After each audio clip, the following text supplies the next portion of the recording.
Farming the hills in the Rotorua Lakes region has tested the farming skills of the Ford family for nearly a century.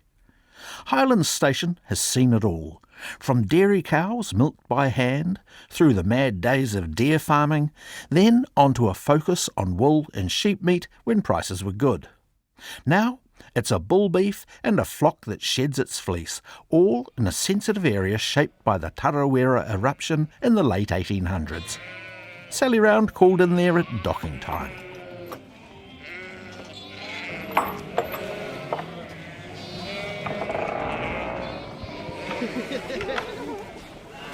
Hello, Sally Round from Radio New Zealand, Daniel Hodson, George Bullard, Andre Rima, Howard Sharp, and Andre's brother Sheldon's helping us out for docking. Spring is a busy time on the farm, and for station owner John Ford, docking, or tailing if you're in the South Island, is a chance to take stock of this year's lambs, as well as catch up with his crew. They're not only shortening the lambs' tails, but marking and dosing them too. Sheldon's loading the lambs into the top of it and putting our station mark into their ears, right ear for the ram lambs and left ear for the ewe lambs. And then they're coming down the chute. Howard's giving them a 5-in-1 and a B12 shot combined. The 5-in-1's a vaccine. The B12 is to counter cobalt deficiency on the farm. Andre is age marking the ewe lambs, so we know that they were all born this year. And he's also putting a rubber ring on the scrotum of the ram lambs, so we're not taking the testicles off, but we're taking the scrotum off, so they're a little less ram lamb-like, but they still grow as quick as possible. It's working like a well-oiled machine. The lambs moving down the chute as the men work quickly around them.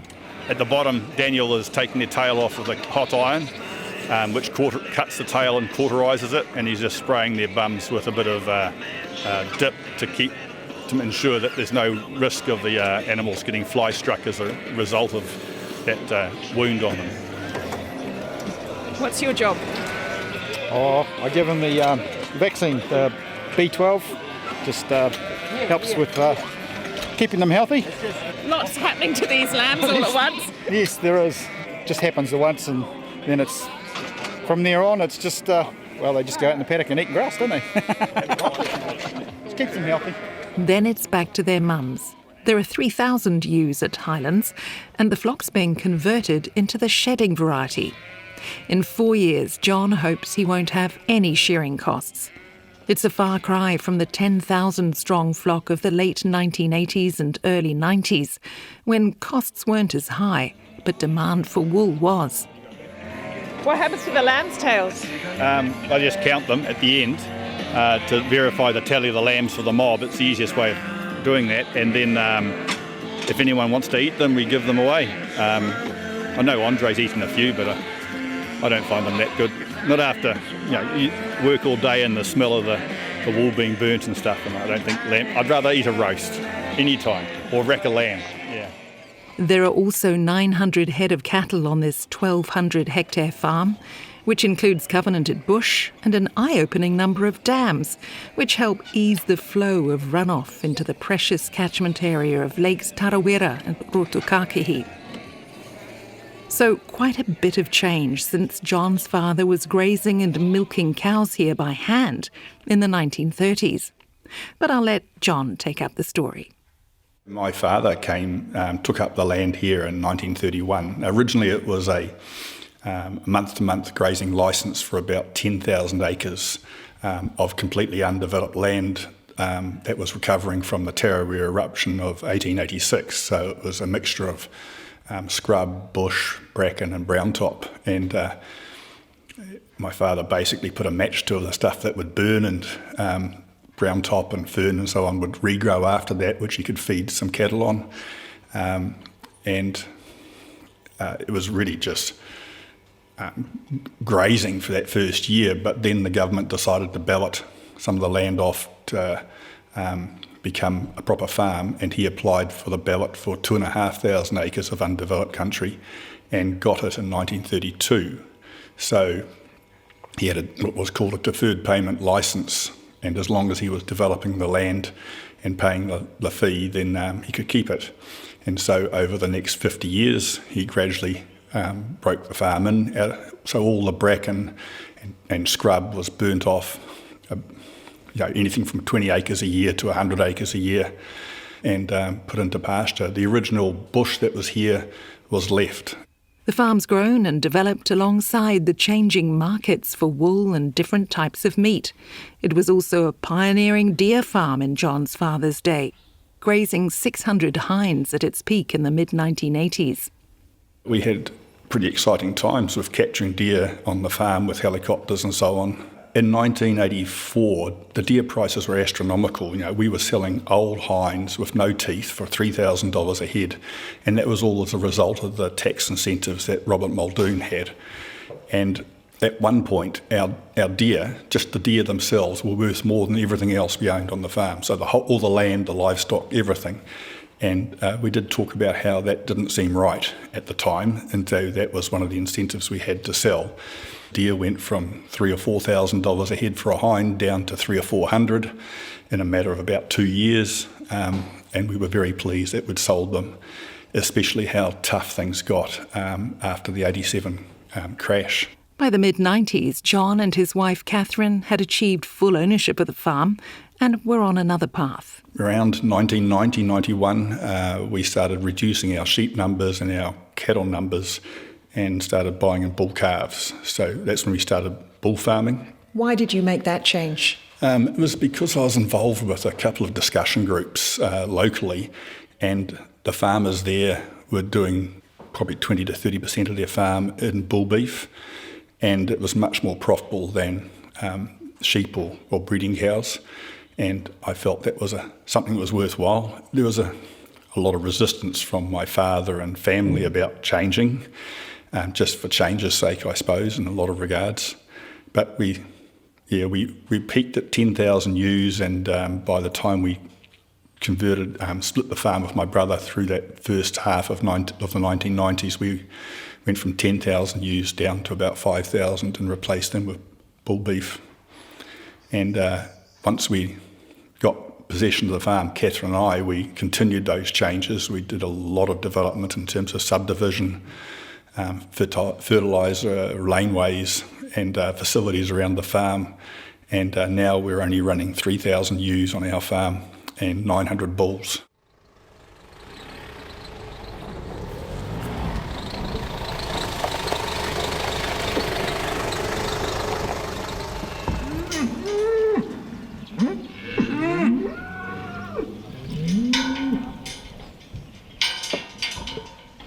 Wow, here we are. We've just come to a beautiful spot on the farm. Yeah, we're about 620 metres above sea level here, and we get a great view looking out northeast. And from here we can see the Lake Tarawera and at the outlet end, and Mt Tarawera sort of dominates the skyline here. And we're looking out over a relatively easygoing country that we've got bulls on, going right down to the scenic reserve that runs between our farm and Lake Tarawera. Eruptions from Mt Tarawera over hundreds of years have shaped this land and its soils, affecting John's farming methods and the stock he carries. Yeah, well, 1886 was the big eruption, June the 10th, I think, and the mountain Tarawera erupted right along the top, and the fault line that erupted continued underneath Lake Rotorua. And we didn't really receive any of the scoria from the actual eruption from the mountain. What we received here was the sediment from Lake Rotorua blasted over our country. And at the closest point to Lake Rotorua, it's probably 5 or 6 metres deep. And where we are at the moment in our house, it's probably 1 inch deep. And that overlies what I call Kaharoa ash, which is a completely different soil that comes from an eruption from Tarawera about 800 years ago. So it's pretty fertile country, but we have changed our system from heavier breeding cows and so on. We got rid of those in 2001, and the lighter yearling bulls works well in that situation. Yeah. And you are in a sensitive catchment area, so how does that affect your farming? Okay, yeah, we're in the catchment for Lake Rotorua and Tarawera, and Lake Rotorua flows into Tarawera. we're lucky in that Lake Tarawera and Rotorua have pretty good water quality, so we're not being hammered as hard as Lake Rotorua. But we've done quite a bit to try and minimise farming's impact on the situation. Well, firstly, we didn't develop the bush, so we kept all that. And then probably the biggest thing we've done since then is tried to farm with livestock that suit the land class. So the bulls are on the easier country, the sheep are on the steeper country.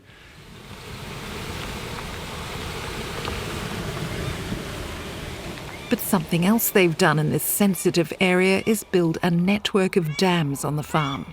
There are dozens and dozens of them. About 300, John says. His father started digging them back in the 1960s. During big rainfall, they reduce scouring on the steep bits and stop fences being buried in sediment.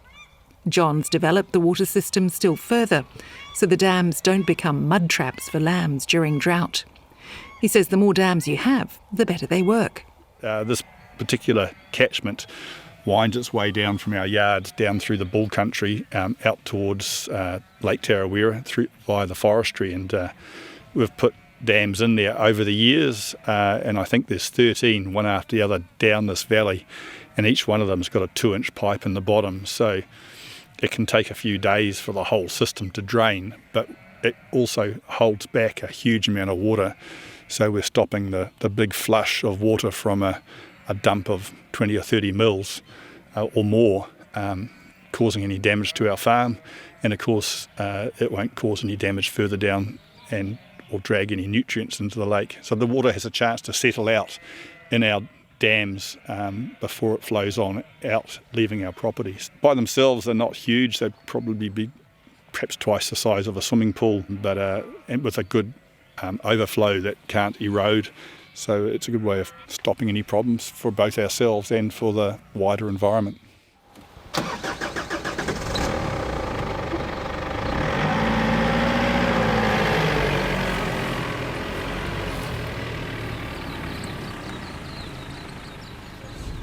Now, I just saw an interesting sign back there, police dogs training at night. Oh yeah, well, police dogs, the dog squad come out here and train any time of the day.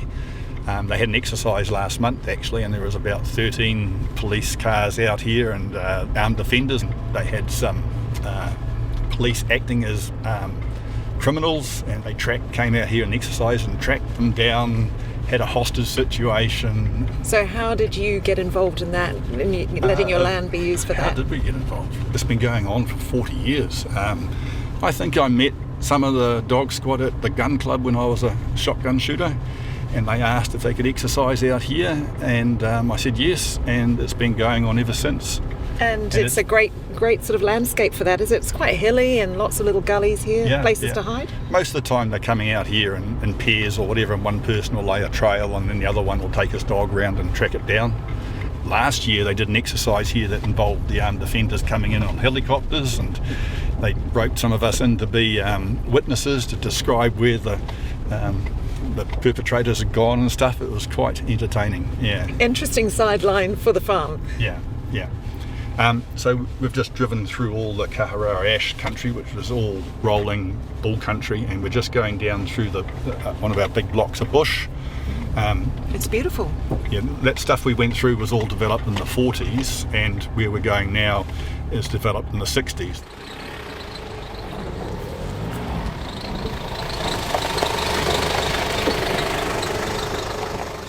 Now, we've just pulled up at a memorial. Yeah, so my father died in 98, and we decided that the place he'd like to be most was on the farm, so we buried his ashes underneath this big rock that we placed in the laneway next to the bush, and put a plaque on it to commemorate Dad and my grandpop, Harry Ford, because it was Harry Ford who persuaded my father to retire the bush and keep it for posterity. And it also mentions the fact that the bush is retired, the bulk of the bush is retired with the QE2 National Trust. So there's 142 hectares in the QE2 National Trust.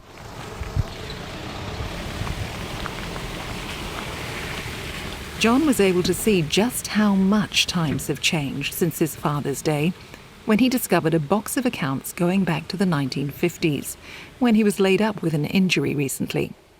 He did some sums and converted into today's dollars to compare his dad's costs and production in the 1960s to his own over the past 5 years.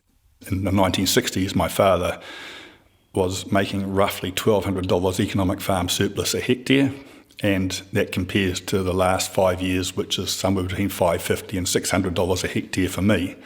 So he was making twice as much money in today's dollars. And the other thing that was disturbing was that when I worked out his production, it would be roughly 140 kilos of wool and meat per hectare. And our average for the last 5 years is around about 340 per hectare. So we're producing over 2 times as much meat and wool and earning half as much, which is quite a shock. It's no wonder farmers were doing so well in the 1960s. And then I looked a bit closer, and for the last 5 years, wool has averaged 1.5% of our income, so the rest is all just meat. But wool was 47% of my father's income. So that's a reflection of just how valuable wool was per kilo then as to what it is now. And those figures are without taking into account the shearing costs, because my father's shearing costs were all lumped in with wages. I couldn't differentiate it. So that would just make it look a bit worse for us. And of course, inputs are way more expensive, not only the labour costs, but also the cost of fertiliser and so on? All those sort of things, yeah. I didn't look too closely at those in inflation terms. I just it was bad enough having the profit being so different. So it's a reflection of times changing. Wool has been superseded by fibres based on oil, and as long as the oil comes out of the ground and they can make nylon carpet and so on, we're sort of stuffed, I think. So if we can have sheep that produce lambs and don't put any energy into growing wool, then it'll make our business more efficient. Sorry to all those Romney wool breeders out there if they're listening to this. Are you still able to turn a profit on this farm? Oh yeah, we're turning a profit. Last year was not a very good one, but we turned a profit. Yeah. I suppose. Is it still worthwhile being in farming with all the pressures that you're under? I think so. It'd be very difficult to buy your way into a farm at the moment. But we've gone through a very tough year, not as bad as the years we had through the 80s.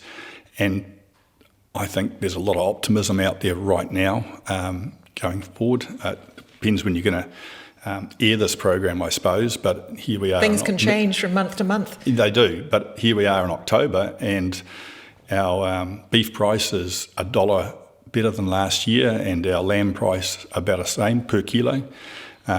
Prospects look good. Interest rates are coming down. It's a bit slow for them to be coming down, but that's going to make the biggest difference, because we still have a substantial mortgage for this property. Besides from the debts we inherited way back in '95 and the payout to my brother, we've spent a fortune on developing it and other projects off farm that we've borrowed for. So now you're surrounded by forestry here. Would you ever consider yourself converting? No. I've spent a lifetime trying to make it a really good farm, and my father did that before me. And to go and see it all planted in trees would be heartbreaking, I think. We'll see. My children may think differently. Who knows what will happen in the distant future, but not in my working life, that's for sure. John Ford of Highlands Station above Lake Tarawera. John and Catherine were the national winners of the Balance Farm Environment Awards in 2015. Over the summer, John says they've been enjoying better prices than expected, but only half the average rainfall. We've put some of his spectacular photos of the farm on our website. It's well worth taking a look.